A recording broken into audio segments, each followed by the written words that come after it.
இன்னைக்கு நம்ம சமையலில் நெல்லிக்காய் ஊறுகாய் செய்வது எப்படின்னு பார்க்க போகிறோம். நெல்லிக்கனியில் உள்ள மருத்துவ குணம் ஏராளம்.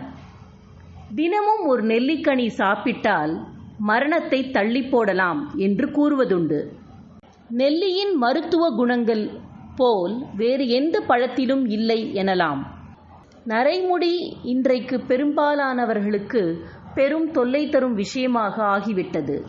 உடல் ரீதியாக பிரச்சனை எதையும் இது தராது என்றாலும் மனதளவில் சிறிது சங்கடத்தை ஏற்படுத்திவிடும். அதற்கு ஒரு வழி உண்டு. உணவே மருந்து.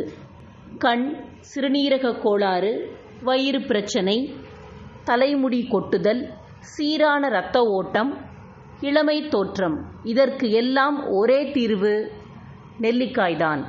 தேவையான பொருட்கள்: தண்ணீரில் ஊற வைத்த நெல்லிக்காய் 10, மஞ்சள் தூள், மிளகாய்த்தூள், உப்பு, வெந்தயத்தூள், பெருங்காயத்தூள், எண்ணெய் தேவையான அளவு.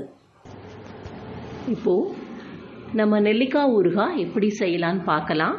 ஒரு கடாய் எடுத்துக்கோங்க. 3 டீஸ்பூன் எண்ணெய் விட்டுக்கோங்க. எண்ணெய் சூடானதுக்கப்புறம் சிறிதளவு கடுகு போடுங்க. எடுத்து வச்சிருக்க பெருங்காயம் அதையும் சேர்த்து போடுங்க. ஊறின நெல்லிக்காய் தனியாக எடுத்து வச்சுருக்கோம், அதையும் சேருங்க.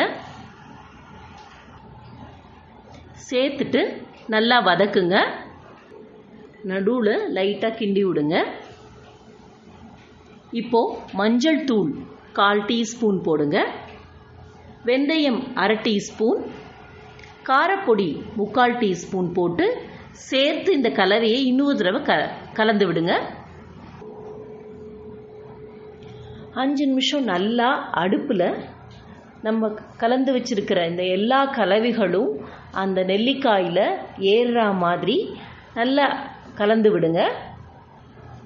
இதை எல்லாத்தையும் அடுப்பை சிம்மில் வச்சு பண்ணால் அந்த ருசி மாறாமல் நல்லாயிருக்கும். இப்போ நம்ம செஞ்ச இது எல்லாமே சேர்ந்து நெல்லிக்காய் ஊறுகாய் ரெடி ஆயிடுச்சு. ஸோ இந்த நெல்லிக்காய் ஊறுகாய் அடுப்புலையே இருக்குது. கொஞ்ச நேரம் ஆறட்டும். ஆறின பிறகு ஒரு பாத்திரத்தில் அதை எடுத்து வைங்க. இதை நீங்கள் தயிர் சாத்துக்கு பரிமாறலாம், சாம்பார் சாத்துக்கு எடுத்துக்கலாம். நைட்டு பசங்களுக்கோ வீட்டில் நீங்கள் டிஃபன் பண்ணும்போது சப்பாத்தி, உப்மா, தோசை இதுக்கெல்லாமும் அதை தொட்டு சாப்பிட்டா ரொம்ப சுவையாக இருக்கும்.